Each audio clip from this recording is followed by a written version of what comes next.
The IEC decision in the Constitutional Court, really sobering decision. I mean, I have a notion that the interesting thing about corruption and governance is not why it's so bad, but why it's not a hell of a lot worse than it is. And I think it's not a hell of a lot worse than it is because we have institutions, both in the private sector and the public sector, at the interface of the public and private sector, that kind of hold South Africa on its shoulders, in a sense. But there are too few of them. And the IEC is definitely one of those that holds South Africa on its shoulders.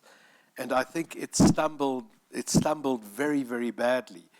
And I think the stuff around the appointment of the new head of the IEC and aspersions being cast, whether rightly or wrongly, but the optics are that he is somebody close to the president or close to the ruling party, it doesn't augur well, precisely because, as I've said, that there are not enough institutions that hold South Africa up. And so the IEC has stumbled.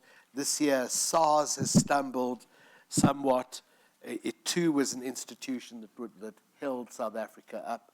And we really can't afford that. I mean, in fact, in the work that I'm doing, we're thinking constantly about how you can extend the number of good institutions that hold South Africa up. And the IEC is a bad stumble, particularly as we're approaching what will probably be the most heavily contested elections in the country's post-apartheid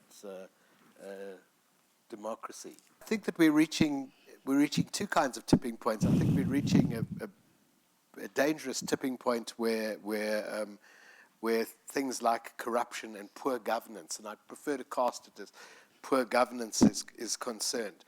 But I think that the citizens are also reaching a tipping point. I participated in the release of a Transparency International Global Competition Barometer, in which 45,000 citizens of sub-Saharan Africa were surveyed, and 3,000 South Africans. And 58% of all of those surveyed believed that corruption was increasing in their country. 83% of South Africans believe that corruption has increased over the last year in their country.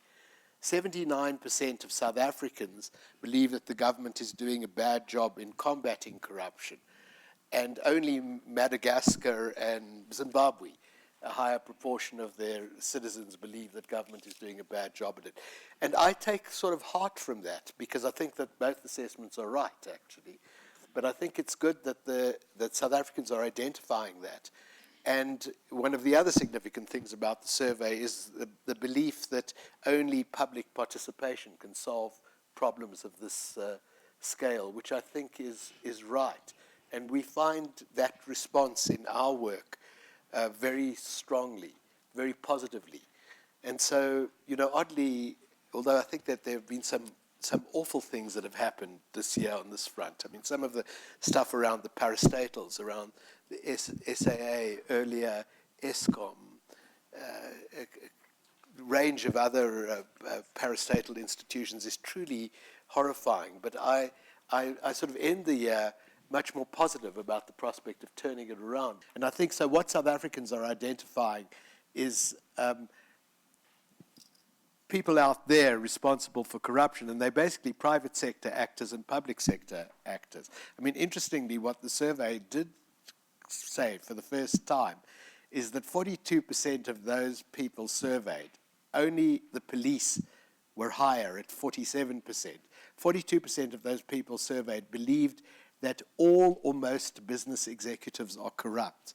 And I find that quite a startling, it's the first time business has appeared on the top 10 of those figures, and that's a sobering issue. I mean, when you can't trust your government, you can't trust the people who bake your bread, guard your savings, ensure your life, you've got a real problem.